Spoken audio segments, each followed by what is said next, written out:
Hi, welcome to icon news. నేను మీ Satish. AP తెలంగాణలో రెండు తెలుగు రాష్ట్రాల్లోనూ బీజేపీ నూతన రాష్ట్ర అధ్యక్షుల నియామకం చేపట్టింది. ఆ ప్రక్రియ నిన్నటితో పూర్తయి ఈరోజు అధికారికంగా ప్రకటించారు. సో ఏపీ బీజేపీ అధ్యక్షుడిగా దగ్గుబాటి పురంధేశ్వరి స్థానంలో మాజీ ఎమ్మెల్సీ మాధవ్ పేరుని ఖరారు చేస్తూ బీజేపీ అధిష్టానం నిర్ణయం తీసుకుంది. నూతన అధ్యక్షుడి నియామకంపై అటు తెలంగాణలో కాస్త రచ్చ జరుగుతుంది. దానిపై ఎమ్మెల్యే రాజా సింగ్ అభ్యంతరాలు వ్యక్తం చేస్తూ పార్టీకి రాజీనామా చేసిన సంగతి మనకు తెలిసిందే. అయితే ఈ రాష్ట్రాల అభ్యర్థుల ఎంపికపై ఏపీలో రాజకీయ పరిస్థితులు ఏమన్నా మారుతాయా? కూటమి పార్టీల మధ్య సఖ్యత తగ్గుతుందా? అంటే ఇప్పటి వరకు ఉన్న సఖ్యత ఇదే విధంగా కొనసాగుతుందా? దీనిపై మనతో మాట్లాడడానికి మన స్టూడియో రాజేష్ అప్సాన్ గారు ఉన్నారు. నమస్తే రాజేష్ గారు. నమస్కారం. రాజేష్ గారు, మాజీ ఎమ్మెల్సీ మాధవ్ గారి పేరుని ఏపీ రాష్ట్ర బీజేపీ అధ్యక్షుడిగా ఖరారు చేశారు. గతంలో అధ్యక్షుడిగా పనిచేసిన సోము వీర్రాజు గారు, ఆ తర్వాత పురంధేశ్వరి గారు వారి అధ్యక్ష సమయాల్లో ఏపీలో రాజకీయాలు ఎంత ప్రభావం చూపించాయో మనకు తెలిసిందే. సోము వీర్రాజు గారు బీజేపీ అధ్యక్షుడిగా కంటే వైసీపీ అధికార ప్రతినిధిగా పనిచేశారు అని చెప్పేసి పలు ఆరోపణలు వచ్చినాయి. పురంధేశ్వరి గారు వచ్చిన తర్వాత అంతా సవ్యంగానే జరుగుతూ పోతుంది. ఇప్పుడు ఆమె ఎంపీ కావడంతో ఆ కొత్త అభ్యర్థిని ప్రకటించాల్సి వచ్చింది. మాధవ్ పేరుని ప్రకటించారు. సో ఇప్పుడు మాధవ్ మాజీ ఎమ్మెల్సీ మాధవ్ గారు ఏపీ బీజేపీ అధ్యక్షుడిగా రావడంతో కూటమిపై ఈ ప్రభావం ఏమన్నా ఉంటుందా? దీని మేము విశ్లేషణ. భారతీయ జనతా పార్టీ ఆంధ్రప్రదేశ్ శాఖ అధ్యక్షుడిగా పివిఎన్ మాధవ్ గారి ఎంపిక ఆంధ్రప్రదేశ్ రాష్ట్ర ఎన్డీఏ కూటమి సంకీర్ణ ధర్మాన్ని కేంద్ర భారతీయ జనతా పార్టీ నాయకత్వం ఎలా చూస్తుంది అనేది ఒక స్పష్టత ఇచ్చారు. ఓకే. ఈ మధ్యకాలంలో మనం చాలా సందర్భాల్లో టీడీపీ సోషల్ మీడియాలో కూడా కొన్ని విమర్శలు వింటూ ఉన్నాం. జగన్మోహన్ రెడ్డి గారిని ఈనాటికి భారతీయ జనతా పార్టీ కేంద్ర నాయకత్వం కాపాడుతుంది. అవును. ఆయన వ్యక్తిగత కేసుల విచారణ వేగవంతం కాకుండా వివేకానంద రెడ్డి గారి హత్య కేసు విచారణ ఇప్పటికీ ఒక కంక్లూషన్కి రాకుండా జగన్మోహన్ రెడ్డికి వ్యవస్థల పరంగా ఈనాటికి మద్దతు దొరుకుతుంది అని అంటే కేంద్ర భారతీయ జనతా పార్టీ నాయకత్వం అండదండల వల్ల మాత్రమే సాధ్యపడుతుంది.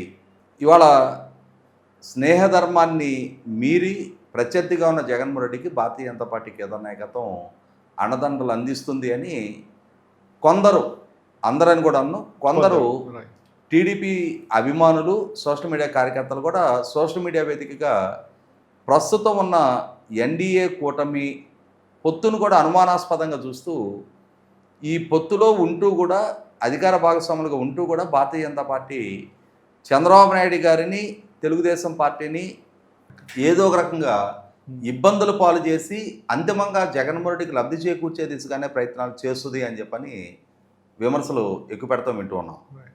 అయితే ఇప్పుడు రాష్ట్ర శాఖ అధ్యక్షుడిగా మృదు స్వభావి, నాన్ కాంట్రవర్షియల్, పైగా భారతీయ జనతా పార్టీ పాత కాపుల కుటుంబం. ఎందుకంటే మాధవ్ వాళ్ళ నాన్నగారు పివి చలపతిరావు గారు కూడా భారతీయ జనతా పార్టీ ఉమ్మడి రాష్ట్ర శాఖ అధ్యక్షులుగా పనిచేస్తున్నారు. మాజీ ఎమ్మెల్యే ఆయన భారతీయ జనతా పార్టీ నుంచి. అలాగే మాధవ్ గారు కూడా చిన్నతనం నుంచి ఆర్ఎస్ఎస్లో, ఏబీవీపీలో వివిధ స్థాయిల్లో పనిచేసి సుదీర్ఘ కాలం పాటు దశాబ్దాల తరబడి భారతీయ జనతా పార్టీతోటి అనుబంధం కలిగి ఉండి ఆ పార్టీలోనే క్రమక్రమంగా ఎదుగుతూ పార్టీ పట్ల లాయల్టీ ఉన్న నాయకుడు. అదే సందర్భంలో తెలుగుదేశం పార్టీతోటో నాయకత్వంతోటో అతనికి ఎటువంటి ఘర్షణపూరిత సంబంధాలు లేవు. చాలా సామరస్యపూర్వక సంబంధాలే కలిగి ఉన్నాడు. అతని వ్యవహార శైలి కూడా నలుగురిని కలుపుకొని వెళ్ళే తత్వమే తప్ప ఒంటెద్దు పోకడ నైజం ఉన్న నాయకుడు కాదు. ఇటువంటి సందర్భంలో మీరు మీ ఇంట్రోలో ప్రస్తావించినట్టుగానే తెలుగుదేశం పార్టీ పట్ల విపరీతమైన వైరుధ్యాలుండి జగన్మోహన్ రెడ్డి గారి పట్ల సానుకూలత ప్రదర్శించే కొందరు నాయకుల వ్యవహార శైలి మనకందరికీ స్పష్టం. అటువంటి నాయకులకు ఎవరికైనా కనుక భారతీయ జనతా పార్టీ రాష్ట్ర శాఖ అధ్యక్ష బాధ్యతలు కట్టబెట్టి ఉన్నట్టయితే తెలుగుదేశం సోషల్ మీడియాలో జరుగుతున్న ప్రచారానికి బలం చేకూర్చే దిశగా కేంద్ర నాయకత్వ వ్యవహార శైలి ఉంది అని మనం భావించడానికి ఆస్కారం ఉండేది. కానీ ఇప్పుడు మాధవ్ లాంటి సర్దుబాటు ధోరణితో ఉండే నాయకుడిని, పార్టీ లాయల్టీ ప్రదర్శించగలిగే నాయకుడిని ఎంపిక చేయడం ద్వారా భారతీయ జనతా పార్టీ బలం పెంచుకోవడానికి ఆ పార్టీ ప్రయత్నం చేయడాన్ని ఎవరు తప్పుపట్టరు. కానీ ఎన్డీఏ కూటమి పొత్తు ధర్మాన్ని మీరి పొత్తుని విచ్ఛిన్నం చేసే దిశగా ఇవాళ స్నేహధర్మాన్ని పాటించకుండా చంద్రబాబు నాయుడు గారిని తెలుగుదేశాన్ని లక్ష్యంగా చేసుకొని విమర్శలు ఎక్కువ పెడుతూ ఏదో రకంగా ఈ పొత్తుని తెంపు చేయడానికి గతంలో జరిగిన ప్రయత్నాలు చూసాం మనం. అటువంటి ప్రయత్నాలకి భిన్నంగా పొత్తుని సుదీర్ఘకాలం కొనసాగించాలి అని కేంద్ర నాయకత్వం కూడా భావిస్తున్నట్టుగా ఈ సంకేతం ఇవ్వడం జరిగింది. కేంద్రంలో రాష్ట్రంలో ఇవాళ అధికార భాగస్వాములుగా ఉన్న తెలుగుదేశం, జనసేన, భారతీయ జనతా పార్టీ అలయన్స్ని కేంద్ర నాయకత్వం కూడా సుదీర్ఘకాలం కొనసాగించాలని ఆకాంక్షిస్తున్నట్టుగా ఈ ఎంపిక ద్వారా వారు స్పష్టం చేశారు. కేంద్రం ఏ నిర్ణయం చేస్తే దాన్ని తూచే తప్పకుండా అమలు చేయగలిగే నాయకుడు. కేంద్రంలో ఇవాళ ఒక నమ్మకమైన మిత్రపక్షంగా కొనసాగుతున్న తెలుగుదేశం పార్టీతో బలమైన నాయకుడిగా దేశవ్యాప్తంగా గుర్తింపు కలిగిన చంద్రబాబు నాయుడు గారు లాంటి నాయకుడు నాయకత్వంలో జరుగుతున్న రాష్ట్ర ప్రభుత్వ పాలనలో కూడా ఎటువంటి వైరుధ్యాలు సృష్టించకుండా ఉండే నాయకుడు కావాలి అని చెప్పని మాధవ్ గారి ఎంపిక జరిగినట్టుగా మనం అర్థం చేసుకోవచ్చు. దీని ద్వారా మనకు అర్థమవుతున్నది ఒకటే, ఎన్డీఏ కూటమి ప్రస్తుత ప్రయోగం సుదీర్ఘకాలం కొనసాగుతుంది.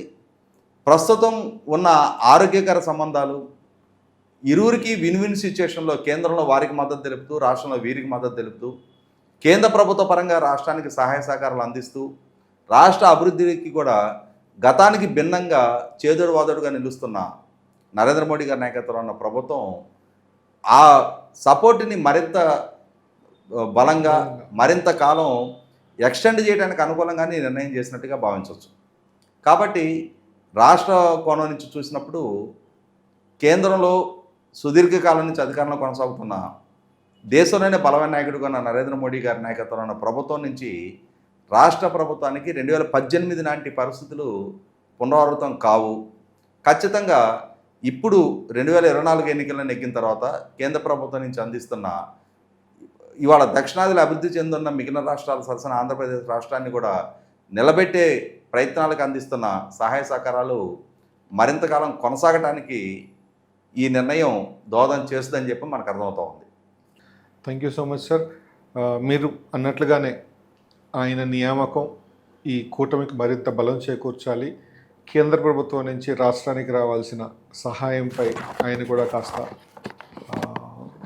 సమయం తీసుకొని దానిపైన పనిచేస్తారని ఆశిద్దాం.